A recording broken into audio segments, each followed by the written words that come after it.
Good afternoon, everybody. Welcome to our broadcast today. We are glad to have you here. This is TxAPA Live. My name is Jim Moore, and I'll be running the board today. A couple things I want to get everybody aware of, and just to let you know, this program is being recorded. Oops, let me get started on the right one. And you'll get an email link to the recorded version of this later on. We will be using the GoToWebinar webcam feature only, and we are taking your questions at any time today. So let's get started with that. If this is what your screen looks like, or if you just see a black little box there or a small little webcam and nothing else, go ahead and double click on that webcam box, particularly the bottom right hand corner where there's a little double arrow, a little double diagonal arrow that'll maximize that screen. We're not using the other screen. We're just using the webcam feature to broadcast everything through. You should be able to hear me now, and you should be able to see it full size. And let's do a little real quick check and try out the question box, and go ahead and type in where you are from in the question box. And the question box looks like this. Oops, there it is. It's a little box on the right-hand side. Just go ahead and type in the city you're in. There's Weatherford. Thank you, Sarah. And just go ahead and make sure you click the send button, and then we will go ahead start. Got Rosenberg, and we got San Antonio, Lubbock, San Antonio, Fort Worth District Lab. Good job, guys. And we are about ready to get started. So Harold Mullen is going to take over the program. He's going to do the safety share to introduce our speaker today and take care of the program. But do remember, we will take questions at any time. If you got a question or a statement or just want to weigh in, please just go ahead and type that into the question box, and I will read it out to our panel. So other than that, Harold, welcome, and it's all yours. Thank you, Jim. Hello, everyone, and welcome to TxAPA Live. I'm Harold Mullen, and we are delighted that you are here with us today for another edition of TxAPA Live. You know, we wish we could see each other face to face, but since we can't, well, we're going to do it like this. We're going to keep meeting like this and keep communicating, expressing things that can help our industry as long as we need to. And I just want to say thank you to everyone out there for doing your job. Thank you for keeping this industry going. Thank you for making it be progressive, and thank you for making it work. So we're getting stronger and better based on all the challenges we have and the success stories that we're hearing from the field. I just want to thank you for doing all those great things. Also, I want to thank Big Jim back there behind the boards, doing a wonderful job of bringing this technology to us. And as he said, there is a question box down there, and we always want you to ask those questions. We want to have that communication back and forth with each other. And Jim, last Friday, we did not get to have some of your barbecue, so we're going to be here this Friday. Are you going to cook barbecue for us tomorrow? Yeah, tomorrow is Friday already, so we're counting on barbecue tomorrow. I thought we were going to go look at a racetrack tomorrow. That's in the morning. We do have to eat. I better pack some chicken or something for lunch. All right, we'll see if we can take care of it then. All right, thank you very much. Hey, we got a great show today. Today, our guest is Kevin King with Missouri Petroleum. Kevin is the chair of TxAPA's Seal Coat Committee. He's also the co-chair of the Joint Texas Seal Coat Steering Committee. That's throughout the state with both AGC, TxDOT, and TxAPA members on there. So, Kevin, welcome to the show. Well, thank you, Harold. Looking forward to this. You bet. We are too. I just wanted to ask you real quick before we get in with the program as to how have you been dealing with COVID-19, and how's your family doing through all this? Family's doing great. Appreciate you asking. You know, a lot of difficulties getting safety meetings done and getting groups together and making all this go.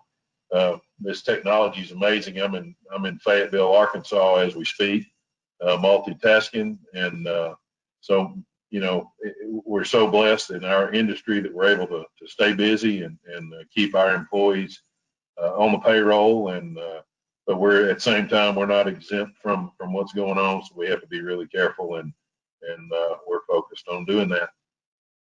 Well, I know you burn up the roads for sure, so we know you're mighty busy and running back and forth. So I might call on you during this safety share, because we always love to do a safety share before we get into the meat of our meeting. So we're going to do today's safety share on sharing school zones.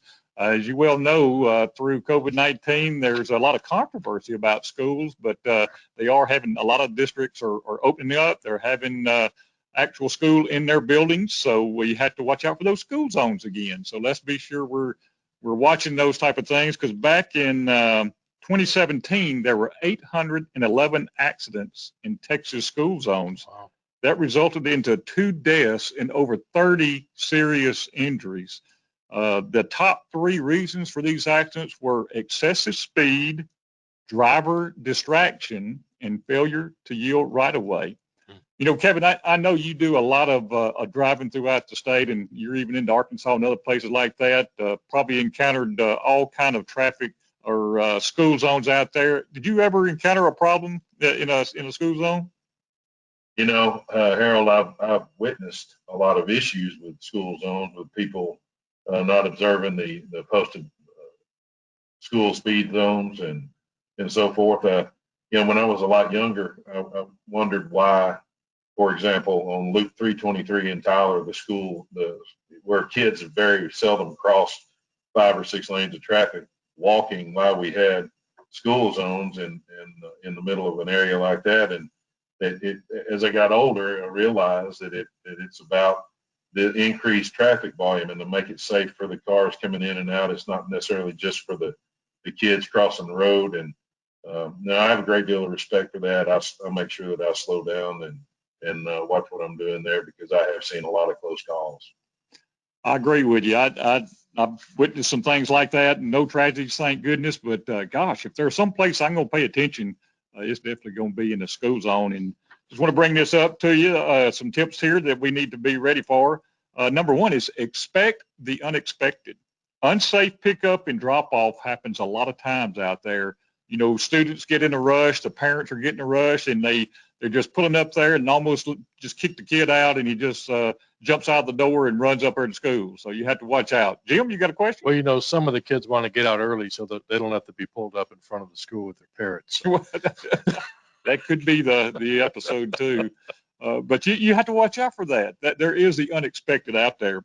But more children are injured by cars in September than any other month of the year. So September is the month that everybody's back in school. So let's be ready for that.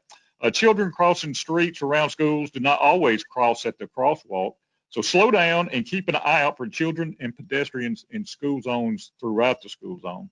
Never pass a vehicle stop for pedestrians, as a small unseen child could run out in front of your vehicle at the last second. If you are a daily commuter and not a parent picking up or dropping off the child, try to avoid the school zones if at all possible. If it doesn't add too much more to your commute, just kind of find you another way. That way you won't be involved in any of those issues. Obey the law. It's illegal to use a cell phone and other handheld devices while driving in a school zone in Texas. Police in Texas no longer give out warnings and will give you a ticket from $200 to $400. Ouch. So $200 to $400 ticket in the school zones for using your telephone. Be aware of school zones, changes in speed limits, and times of enforcement. Faster driving means longer stopping distances also. At 20 miles per hour, it takes an average vehicle 69 feet to come to a total stop, and nearly double that distance at just 30 miles an hour. Always stop for a school patrol officer or crossing guard holding a stop sign. It is illegal to pass through a guarded, occupied crosswalk in a school zone. Share the road with school buses. When a school bus is stopped with the stop sign out and lights flashing, come to a complete stop until the bus lights are no longer flashing, or the bus has moved, or the driver signals it is okay to pass. The area that is 10 feet around a school bus is the most dangerous for children.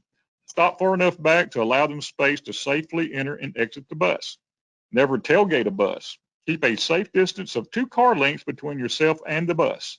Buses make frequent stops at railroad tracks and do not turn right on red. In other words, you need to be patient, be courteous, and be attentive at all times during a school zone. So there you go. Get ready for school zones. Kiddos are back in school, or a lot of them are back in school. So we want to make sure we're keeping all them safe. All right. I'm going to have a few announcements here. And the very first one we have is TxDOT has announced who the new maintenance division director is. As everybody knows, Dan Stacks is retiring at the end of this month. And we're going to miss Dan, but we've got a great selection for our new director. That's going to be James Stevenson. James has been in the maintenance division already.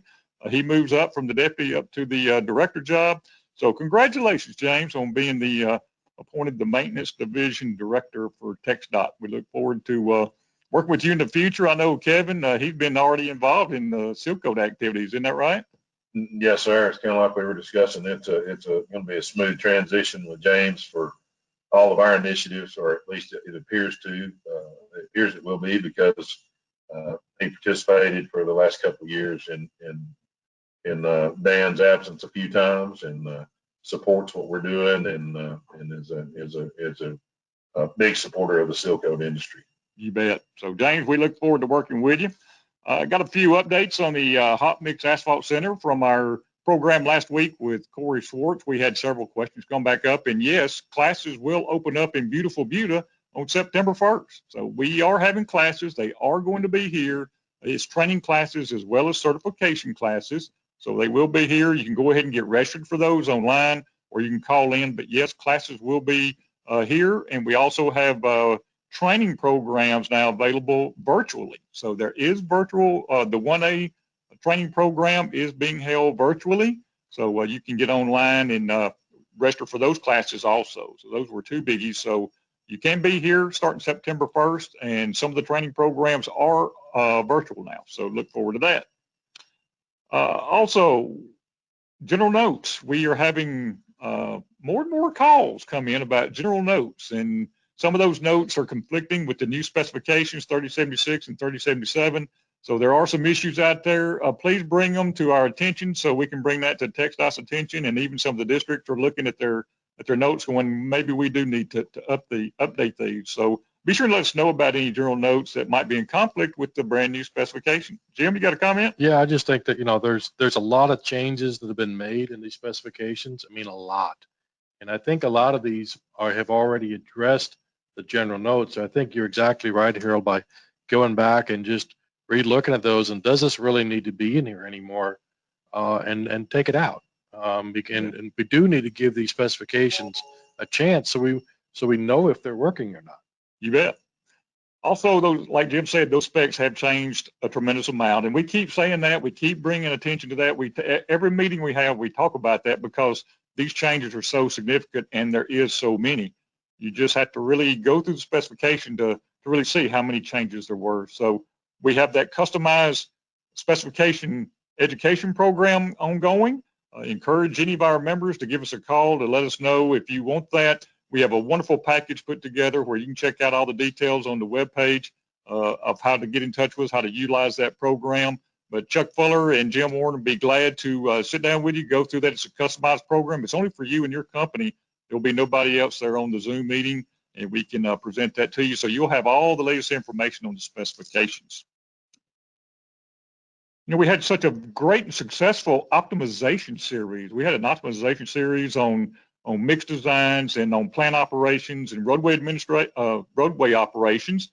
And so Jim's been looking. We've had requests from our members to go a little bit deeper. Let's get a little bit deeper education on some of these topics. And Jim has come up with a great idea, and our president said that's a good idea. We've always been needing something like this, and it's going to be called our troubleshooting series. A troubleshooting series. So Jim, you want to just give me a bumper sticker version of what your concepts are?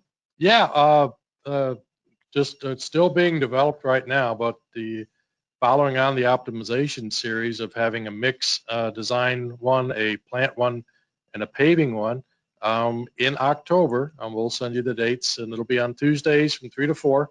We're going to do a mix, a production, a paving, and a pavement performance one. And our plan right now is to pull together a panel. I got too many P's going on here. Watch yourself. A panel of folks of experts in our field. A lot of our members we're going to tap into. So when you get a call, don't hide. We need your help to actually go through this and talk about some of the fixes and some of the what might be a what you immediately do, but what you ought to be doing as well. And sometimes there's a reaction, but sometimes we really need to delve in and get to the root of the problem. So Chuck Fuller and I have already met this morning, coming up with some names. I think it's going to be a great series. I look forward to seeing you there. Look forward to everybody participating. And like I said, anytime you guys have got a comment or question, just go ahead and feed it in there. If there's a topic or something you think we should cover in troubleshooting, just go ahead and drop it in the box. Type it in the question box and send it to me. We'll make note of that, and we'll just keep it up. Again, we're doing this for you, not doing it for us. We want it to be as effective to you, to help give you information you can learn today and you can put to work today, or at least put to work tomorrow. So that's kind of our theme going into the fall. You bet. That sounds fantastic. Looking forward to that. Also in November, I think we've already contacted Charles Gerganis with TTI. If y'all remember last year at our annual meeting, Charles gave some great presentations on perpetual pavements. We've been asked to expand on that program also, and he's going to give us a little perpetual pavement series beginning in November. So lots of education opportunity, lots of information coming through TxAPA Live and TxAPA Education. Jim, I think your programs are always on Tuesdays for education, so Yep. We will continue to do that. Yeah, so look, Tuesdays and Thursdays. All right. We also just want to mention Fall Focus. It's on a webpage starting September 8th. It's going to be a dynamite program. We're going to have all kind of things. Since we're not having our annual meeting, we're going to have a Fall Focus on a lot of different of the topics that we would have had at the annual meeting. So I encourage you to check back with us and watch the TxAPA Live and the Fall Focus coming up starting September the 8th. All right. I think we got some of those notices out of the way. You know, Kevin, I did not hear that Atlanta had checked in this time, so I'm not sure Dennis Berryhill knows how to operate a computer, though. What does he know how to operate a computer and get on Zoom and all that stuff? You can't ever tell about Berryhill. Do they have internet in Atlanta? No. We love to pick on those guys. We're working up there in Atlanta currently, and so we've had to endure Mr. Berryhill a couple of days, but he's fantastic. I do not know if he's on here or not. I do not either, but I just want to say I take my hat off to Mr. Berryhill, and I'm going to ask him to take his LSU hat off too. I'm tired of that, but I am going to tip my hat to him. He is our statewide seal coat specialist, and he does a tremendous job. He's passionate about seal coat, does a wonderful job. So, Mr. Berryhill, if you are listening, we appreciate you and all the work you're doing. We just ask you to take that old purple and gold hat off. We got a comment in here. Lacey Peters here from Atlanta District. Yes, we have internet, and no, he's not taking the hat off, Harold. Lacey, thank you for that. Thank you for checking in. We appreciate that a lot. We appreciate y'all. Lacey, that was a test. You passed. As usual. Absolutely. You know, Kevin, we're starting to wind down the seal coat. Unbelievable. You know, it's unbelievable. Time has passed this quick through all these challenges we've had, but the seal coat season's winding down. How's the seal coat season been for you? Well, for us, it's actually been pretty good. We're really fortunate weather-wise where we've had to work, and we've moved on pretty good. We're going to finish actually in the Atlanta district early part of next week, and we did have some aggregate supply issues out in Amarillo. I think it's just demand with all the hot mix that's going on out there and all the chip seal and concrete and everything else. It's just a pretty significant demand, but knock on wood, our season has actually been a pretty good one, and we've moved on through it pretty well. Yeah, that's the same thing. We're hearing that things are going pretty smooth. We had a few issues with the liquid asphalt sampling and testing program early, it seemed like, but that seemed to have worked itself out. We've heard a few supply chain issues on the aggregate side sales, but it seems like that's working out also. So have you heard anything else from your industry partners, Kevin, about how their work has been ongoing? I think everybody is pretty well on time, with the exception of the few districts that are really heavy with grade 3 aggregate on their chip seals. The grade 3, for whatever reason this year, well, I should back up. Every year, grade 3 is quite a bit more of a challenge to make than grade 4. And the demand for grade 3 this year, especially in Northeast Texas, was pretty significant. And as a result, We've got a couple of districts that are a little bit behind because of aggregate supply issues. But for the most part, I think everybody is going to get finished this year. You know, we got thrown a curveball with COVID-19 and all. Has that presented any extra challenges for you in the seal coat industry? Well, not necessarily in the seal coat industry or actual doing the work.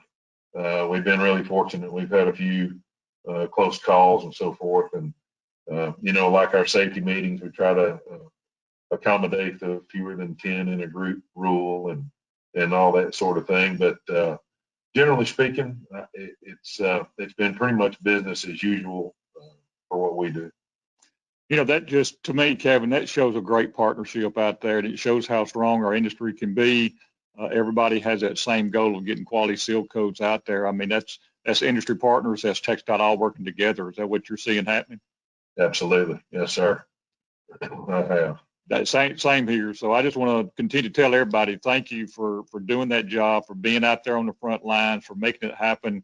You know, with all the challenges we have just in demands, as Kevin said, I mean, we got demands on materials from a hot mix perspective, the seal coat, whatever it might be, but y'all are making it work. So just a great job. And I think we're seeing quality because of that. Jim, you have a question? Yeah, you know, we've got folks in here from all over the state. Just wondering if you wouldn't mind weighing in. How are things going in your area? I mean, you can do it by district. Just say district whatever is doing well, and or if there's an issue, we won't say your name. We won't turn you in. We're just we're interested in getting any feedback you've got on your seal coat program of just how it's going.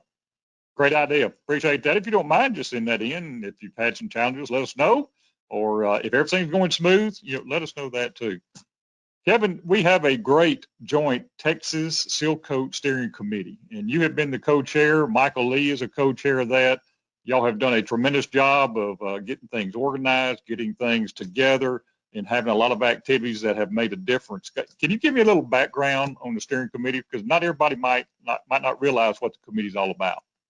Yes, sir. Sure. So rewind to the summer of 2017 and the TxAPA annual meeting actually in Conroe. Mm-hmm. And Randy Hoffman and Michael Lee and Bill Hell and those guys they were concerned with some of the marquee jobs that had some pretty significant failures that got maybe too much press and too much publicity, and some state reps and legislators became really interested in the seal coat business all of a sudden. And basically what the top brass at TxDOT came to us and said is, we need some training. We've got a lot of turnover. We've got a lot of experience. It's moved on into consultant engineering roles, CE&I, retirement, whatever the case may be.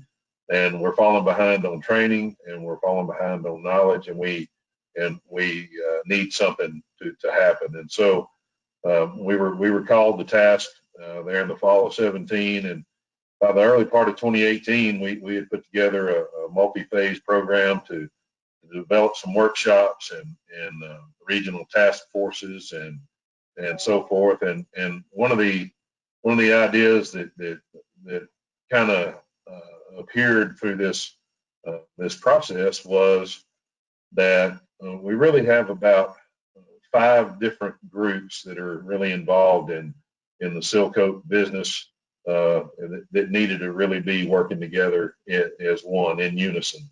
That being TxDOT first and foremost, the Texas Asphalt Pavement Association and our industry members, the AGC and members of the AGC, the striping contractors that do the striping on our seal coat jobs, and then TTI with Dr. John Epps. And so we formed what I think, what I've heard and been told is the first of its kind, but we put together a joint committee with all of those 5 facets represented, mostly top level people that are involved heavily in decision making.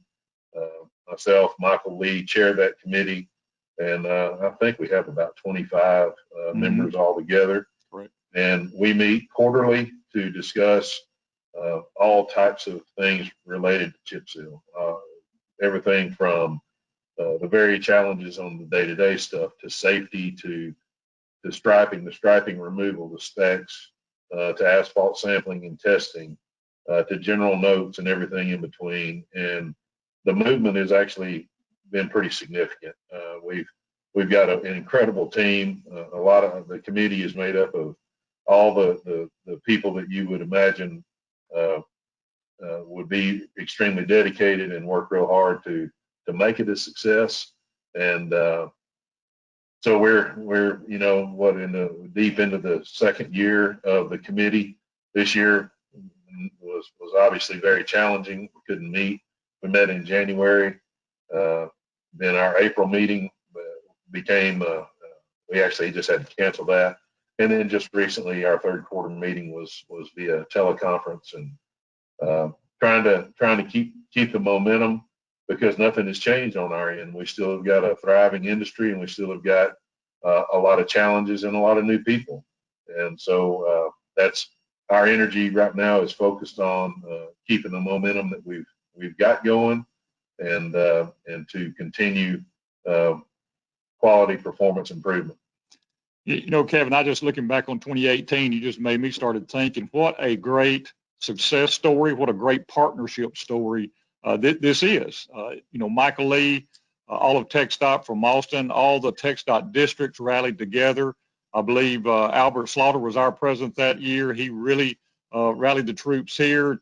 Chad Clark was president over at AGC, brought everybody together. We all had a common goal, and that really came out at the very first meeting. So what a great success story. And you're exactly right. The things that are happening from this is just dynamite and great for the industry. And one of those things I want to point out is that y'all have unearthed a lot of those things there in that committee, and y'all have passed those on to different groups, just like the traffic control. I know that's been passed on to the AGC groups over there. Tell me a little bit about the work on the traffic control. Okay, yeah, absolutely. So one of the challenges with when you're trying to take a TCP standard sheet that kind of is applicable to all these different roadway applications, none of them are really very specific to chip seal, and chip seal remains kind of the one-off. Fast, it's not a mobile operation, but it almost is. And so we use a mobile operation in some phases of a chip seal operation, but for the most part, it's 2-lane, one-way traffic control with pilot cars. And then you've got the question, if you look at the notes of where a TMA is supposed to be on a job site, within from 30 to 100 feet from the actual work, and then we're being required to put a TMA out on the road, we're actually in direct violation of the standard itself. And so some of and then the diagrams on most of the TCPs show cones down the middle of the road, and obviously it's right on the verge of impossible, if not even more unsafe, to use cones down the middle of a 2-lane farm to market road with a chip seal, because of where the cones have to be placed and where the people have to drive to avoid hitting the cones. So there's a lot of gray area in the current existing standard TCP. So what we have, we asked for permission from Bill Hale and to form a task force, industry and TxDOT, and begin working on the development of seal coat specific TCPs that address some of the things that I just mentioned. Cones down the middle of the road, TMAs, rumble strips, a variety of different things that we hope that we can get some real clear standards on, so that engineers don't feel like they're having to make decisions that make them uncomfortable, but even more so to protect the contractors, because when we're out there in the middle of the road doing our job, everybody is looking for that perfect lawsuit. And if there's not clarity in the TCPs, then it becomes an engineering judgment or a failure on the contractor's part. Either way, we're trying to get that taken care of, trying to address all that stuff. You bet.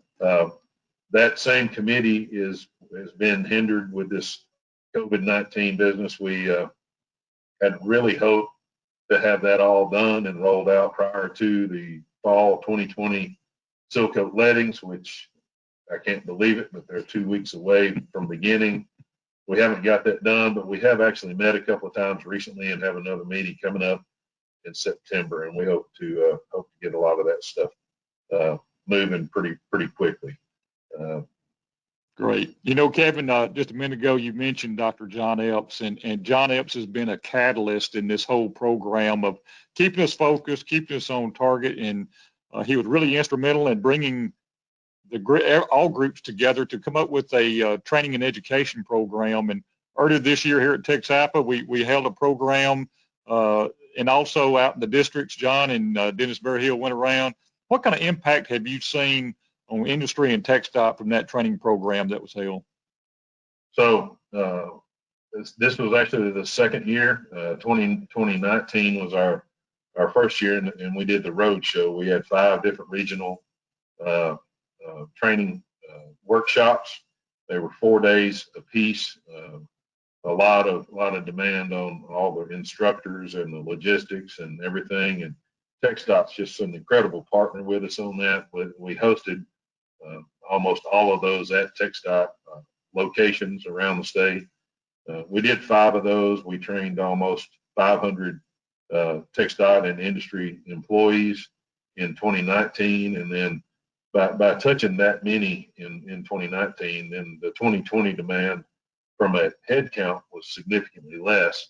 So we had the great facility down there in Buda at the TxAPA headquarters, and we hosted 2 this year, and we also streamlined them down to just 2.5 days instead of 4.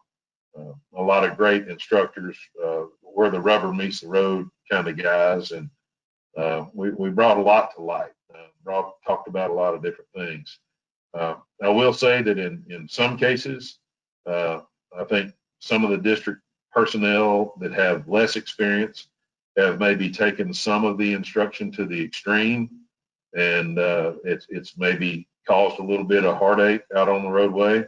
But in many cases where we've got more seasoned, experienced inspectors and decision makers out there, they're really listening to what we're talking about. They know that we're committed, that we're working with them, not against them, and we're not trying to manipulate anything. That we're committed to making this the best seal coat program we possibly can. A lot of emphasis on it, a lot of support from administration, and it seems like we're moving the needle, Harold. You bet. There's no doubt about that, Kevin. And now that we are moving the needle, I know one of your goals, as well as the committee, was to establish a seal coat awards program that we never had before, because we'd like to recognize quality people. We'd like to recognize quality projects. And I know y'all worked real hard to get one off the ground, but COVID-19 just really kind of set us back. And what's the plans for a seal coat awards program?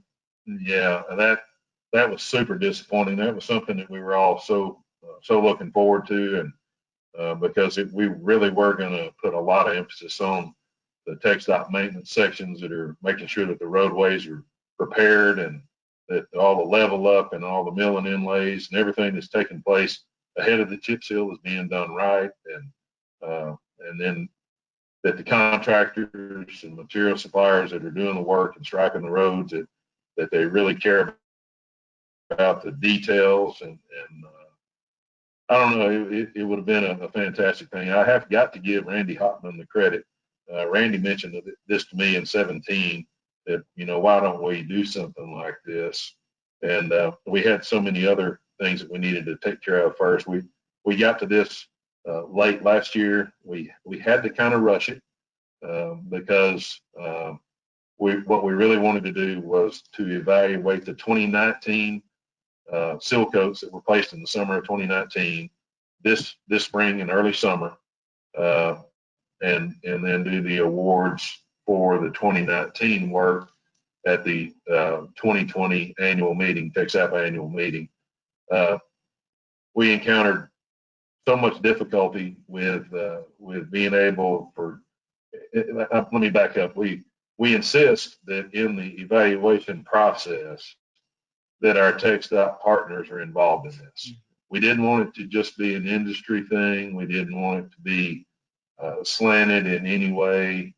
Nobody from the district or from the area that's being worked in could evaluate the districts that they were in.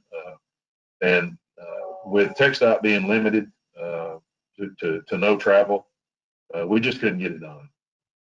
There were some other challenges with regards to some of the parameters that we set forth in the committee that maybe we didn't realize the challenges that we created for the districts. Examples being we did not include RMC seal coats, and then we also did not include seal coats that were only AR binder seal coats. And we had our reasons, and they all made sense. We also had some pretty rigid rules with regards to how long the reference had to be, and we had two categories of ADT, of a low ADT and a higher ADT. And what we found out is our plan all sounded fine and good, but every district kind of does a little different. And so some districts were doing all of their high volume roadways with AR binder, and some districts were doing all of their lower roadways with lower ADT roadways with RMC. Kind of we're going to have, long story short, we've got to go back to the drawing board and make sure that we have got everybody included, and that we're able to really evaluate what's really going on statewide, not giving anybody the opportunity to bail out of it. So where we are now is we are going to go back to the drawing board, redo some of the categories, redo some of the criteria, and come out, we hope, stronger than ever in 21. And we'll be evaluating the 2020 jobs that are going on right now in the early summer of 2021 in preparation for awards in September. Jim, did you have a comment? I had a question come in here. This is to you. The first part's to you, second part's to Kevin. Harold et al. Baxter Burns here from Rankin County, Mississippi. Hey, Baxter. Question for Kevin. Are you having any issues with the liquid? ? Thank you.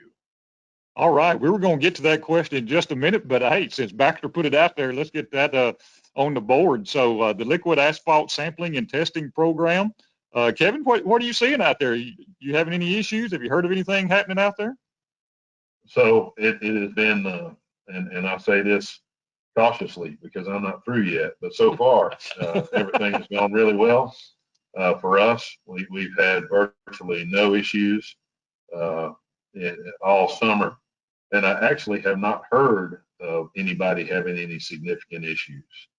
I've heard of a few failing tests that were borderline, and no action has been being taken, so it makes me think, Baxter, that the suppliers have probably stepped it up and put the asphalts more in the middle, the upper end of the spec rather than the bottom end, which I think is what TxDOT was really pushing at the end of last year. And I'm speculating here, but it seems like we're getting a great product. You know, we had last year that we had the reobs limited to 5% right about this time last year, and we saw better quality asphalt ever since. And so in my opinion, we're getting a great product out there. I think our industry partners, our industry suppliers really stepped it up. And I feel like we're doing fantastic work with great products. Holy cow, Jim, before I call on you, I just want to echo those comments. Our major associate members have done a wonderful job of partnering with TxDOT, Materials and Test Division. Buddy, when he was there, Miles, Ryan Barbarack, and Nod have really come with this program, have partnered, communicated with major associate members, and our major associate members really went to work with that program and have done a great job. So I applaud their efforts, a great partnership, again, true success story. And Kevin, I know you know this, but I'm not sure everybody else does. Baxter Burns is one of the smartest people in the world. I hope you know that, and you know why. And Jim, why would Baxter Burns be one of the smartest people in the world? I'm afraid I'm going to find out here. He's either a Mississippi State graduate. It's got to be. That's He got to be graduated what from it is. Mississippi State. Thank you very much. You're welcome. What was your question? Well, I got a comment in from Brian Lindsay. Thank you. Don't mind me. We haven't had any issues with asphalt. Got another question in there from Doug. Is there a different look at seal coats? Is there a different look at seal coats using either emulsion, binder, or AR? Is that for the awards program or? I'm not. It's not clear. Okay. Maybe. And then I got another one. We got another Mississippi State grad weighing in here. Genius. Larry Cannon. All right. And the going back to the first question was job related. So is there a job related different look at seal coats using either emulsion, binder, or AR? Kevin, that sounds like a great question for you, sir. So you're talking about products that are like on the opposite ends of the spectrum. An AR binder is completely different than even like the conventional hot asphalt binders we shoot. AR is short for asphalt rubber, and that is the wet method where they're actually taking typically something like an AC10 or 20 and blending it with crumb rubber out there on the roadway, on the job.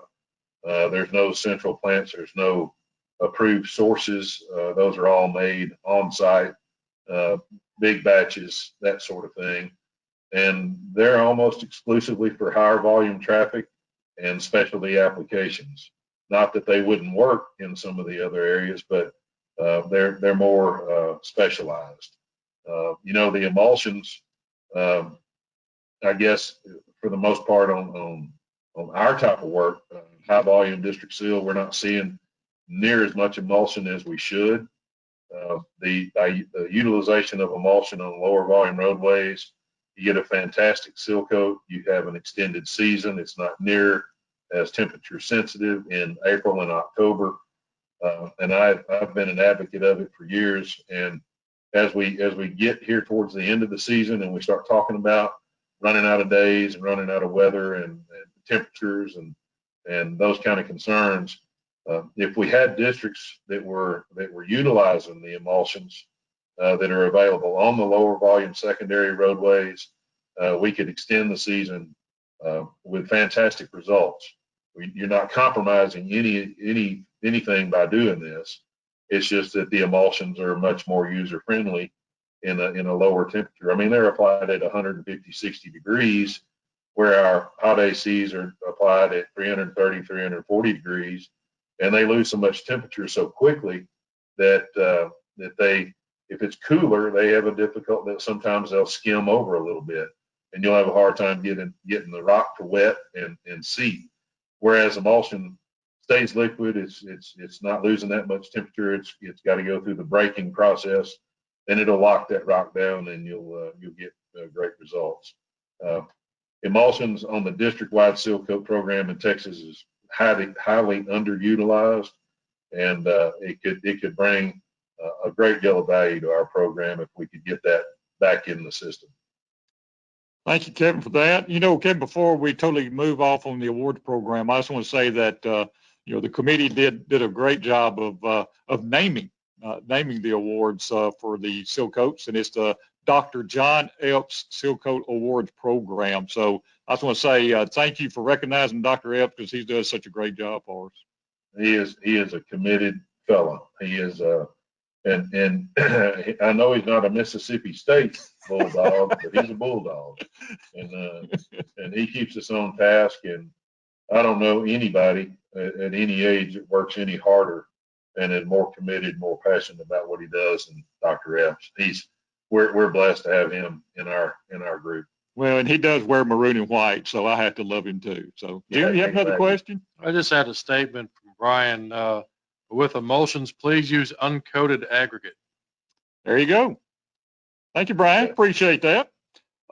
Real quick, I know we've had discussions on task groups within the committee. We put that information out there, Kevin, about the task groups. We've even have people slotted for those positions. I think there's 6 different task groups throughout the state. Can you just briefly tell us about the task group concept and what the future might hold for that? Yes, sir. So that was, think back to where I started my conversation today with regards to answering the call to TxDOT. They were pretty urgent, if you recall, Harold. They wanted something done like yesterday, and in order to do something that had some real credibility and some real bang to the buck, it was going to take more time than what we could allocate to that at that time. And so my idea then was to form the task forces regionally. At that point, it was just 5. We went to 6 to accommodate the Seal Coat awards, just from a logistics position. But the concept was that we would take individuals geographically from the regions that they live and work in, Seal Coat contractors, asphalt suppliers, aggregate suppliers, TxDOT decision makers, inspectors, area engineers, lab personnel, and the striping contractors that work within the Seal Coat industry, and just name a few for each region, and have those task forces available as a resource for TxDOT. It was something that we could do rapidly. It didn't take a whole lot of planning. We didn't have to put together a lot of training. It's just a group of people that know a hell of a lot about chip seals. And the idea was that if we had districts that were suffering or that needed help or had questions, and they're getting ready to put plans together and they're wondering about asphalt prices or aggregate availabilities, or like Brian just said, should I use uncoated rock with emulsion or pre-coated rock with hot ACs, or AR versus emulsion, any of those kind of questions, this group of professionals was there for that region. Is there for that region to try to help with those decisions, and as simply as a resource. You bet.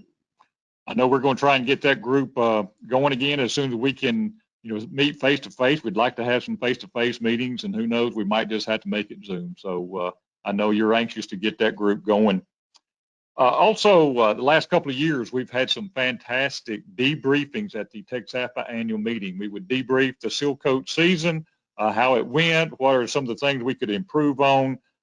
What's your plans, and what's the committee talked about for a Seal Coat debriefing this year? Yes, sir. So this is Michael Lee's favorite thing that we do, and Michael supports our industry and our initiative and our group so much. Debriefing is one of the things that I think we get a lot out of. We forget, those of y'all that have not participated or don't know, we've done this at the TxAPA annual meeting each of the last 2 years, 18 and 19. Open forum, everybody's welcome, and we actually did have a little bit of an agenda, but for the most part, the idea is to just talk about what's happened, what's going on, what are the challenges, what do we think we can do differently. And I know that in 2019 it was received very well. 2018 it was the first time we still talked for 2 hours in just an open forum without an agenda. We actually had to run people off at the end of the forum because we were out of time. It was such a success that we felt like we better put a little bit more energy into it for 2019, had a little bit more of an agenda. Barry Hill got very involved in it last year. And then here we go, where we can't get together and have the actual face-to-face debriefing. So what we have tentatively decided to do is something in early October, say between the October Seal Coat letting and the short course, and we'll probably have to do it in a situation like this, some kind of viral virtual deal where maybe some of us come to TxAPA, come to Buda, and gather up, and then have people call in or join in or whatever we need to do. But the bottom line is that we will still have the debriefing. We just not really sure exactly on the date and the format at this point. Perfect. You know, I remembered the striping. You've done a great job of discussing the striping issues. And I just want to say how much the striping companies that are attending our meetings, that are coming to the committees, being on the task forces, how much they're bringing to the forefront and what impact they've had on that. Any updates on the striping industry and the programs they're working on with us? Well, we just felt like with striping being such a big part of a seal coat job that it was necessary to have those guys involved.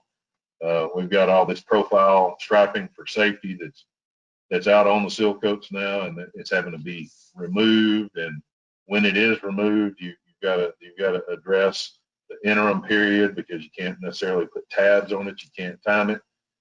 And having those guys involved in our discussions and having their input is instrumental in keeping us all safe and addressing problems or issues before they become problems. I think we had, as a result of our seal coat committee movement, I think we've had 7 striping companies join TxAPA as associate members to become part of this, and we're super proud of what we have going on there. A lot of the discussions that we're having with the TCP task force is bleeding over into the striping as well, specifically interim striping, construction zone striping, where we have to do profile removal. A lot of emphasis and discussion on the wording in the general notes and so forth with regards to tabs and striping. And if I may, Harold, I'd like to go off on a tangent on that just for a second. Just be careful. Just be careful. Because it's really critical at this point to protect the contractors from being in violation of anything specification safety related, such as tabs and striping. So if you look at item 662 or 666, they both refer to the 14-day limit of which tabs can be out there without a stripe being put on it. But it does indicate in the spec that weather is a reasonable delay, because you can't stripe in the rain and you can't put tabs down when it's wet. So let's say that we go out there and we seal coat this roadway, and you got to have a 3-day cure, so it leaves you 11 days to get the stripe on it, and Hurricane Harvey hits. Okay, and so now it's wet, and we simply can't stripe it. We can't put new tabs on it. If as the engineer you have gone into the general notes and you have got a general note in there that simply states that it's got to be striped in 14 days, that covers, that eliminates all of the coverage, the specification that we have in 662 and 666. So we got to really be careful to not add those notes relative to the tab life, because if you do, then we become unprotected, and there's nothing we can do about it. You bet. You bet. Great comment. And I just wanted to echo one last thing about the stripers. I just really appreciate them joining the association, and I'm impressed with what they bring to the table, their willingness to partner, and what they bring to the table. So just thank you for getting all those guys on board. You know, one thing that we have had several phone calls on, Kevin, I don't mean to put you on the spot here, but I think there were some changes to 302, and one of them concerned stockpile life. Have you encountered any comments about that? Yes, sir. Yeah, there's a lot of concern about that, and we're trying to get clarification on what the actual concern is. But what it basically does is, if you've got a stockpile that's been out there over a year of pre-coated aggregate, which in our industry that can happen pretty easily. You know, we stockpile our rock in the early part of the year, ideally, for our summer seal coats. And if, let's say that we put that material on the ground in, say, February and March of this year, And then for whatever reason, whether it's weather or materials or whatever, we don't get the job completed and it carries over to the next year, then we already have that rock on hand, and we go out there and we actually do the work with that rock. And this new spec, this new note, actually puts a stockpile life of 1 year. And the way it reads currently, it says that pre-coated surface treatment aggregates remaining in stockpiles after 1 year will no longer be approved for the department use and will be removed from the department's stockpile sites. So if you have a job that carries over, or for that matter, if you're doing a multi-phase job, several years, and it's an underseal, for example, and you have all your rock stockpiled because you get it when you can get it, and that job goes longer than a year, if you go by this, that rock cannot be used. And it doesn't give you any leeway. It just says it cannot be used. So it's a real concern, and we're going to have to get it clarified prior to start bidding these jobs, because it's a real concern. You bet. You bet. We will get clarification on that. Man, this time has flown by. Our time is just about up, Kevin. Is there any final thoughts, any final comments you want to give to us? Harold, I just appreciate the opportunity. I think it's a really special thing that the seal coat industry has a forum, a statewide forum through an association like TxAPA. We do feel like that the seal coat industry brings a great deal of added value to the hot mix industry by providing a cost-effective pavement preservation, asphalt preservation product that hopefully promotes more and more hot mix to be used because the system works so well. And I'm grateful for the opportunity. We as you've mentioned already, we've worked really hard over the last couple of years, multiple committees, multiple meetings to try to get quality on the forefront. And as a result of COVID, some of that stuff has not fallen by the wayside, but we've had to press pause. And having this opportunity, I speak for all of our members and our seal coat partners. I'm grateful. Appreciate the opportunity. Well, we appreciate you, Kevin. We have talked about a lot of people, but you are a true dedicated to quality partner. And I want to thank you for the efforts that you have given, the time, the resources, the dedication, the passion you brought to us. You have rallied us. You've kept us focused. You kept us in the right direction. I just really want to say thank you for doing that and being a great supporter of TxAPA throughout the years. Thank you very much. My pleasure. I appreciate it. Thank you. All right. With that, I just want to say thank you to Kevin, being a great partner, being a great member. Thank you very much, Kevin. With that, I want to move on to our final comments, and all that comment is to thank everyone out there who's on those front lines. Thank you to our inspectors. Thank you for everybody that is in the labs. Thank you for our roadway people that are out there doing the jobs. Thank you for being our frontline heroes. And I want to thank all those people that are protecting us and keeping us safe and healthy out there. We appreciate the jobs you're doing. Don't forget, next week we will have Thursday TxAPA Live. Chuck Fuller be sitting in here with the Central Texas Regional Mobility Authority, and they're going to be talking about their flexible payments projects, the success they've had with them, and the future projects they're going to have. You won't want to miss that. So that will be next Thursday, TxAPA Live. With that, just want to say thank you very much for being here. Thank you for being dedicated to quality. Hey, go get some of that good old Texas sunshine and put a smile on your face. Thank you.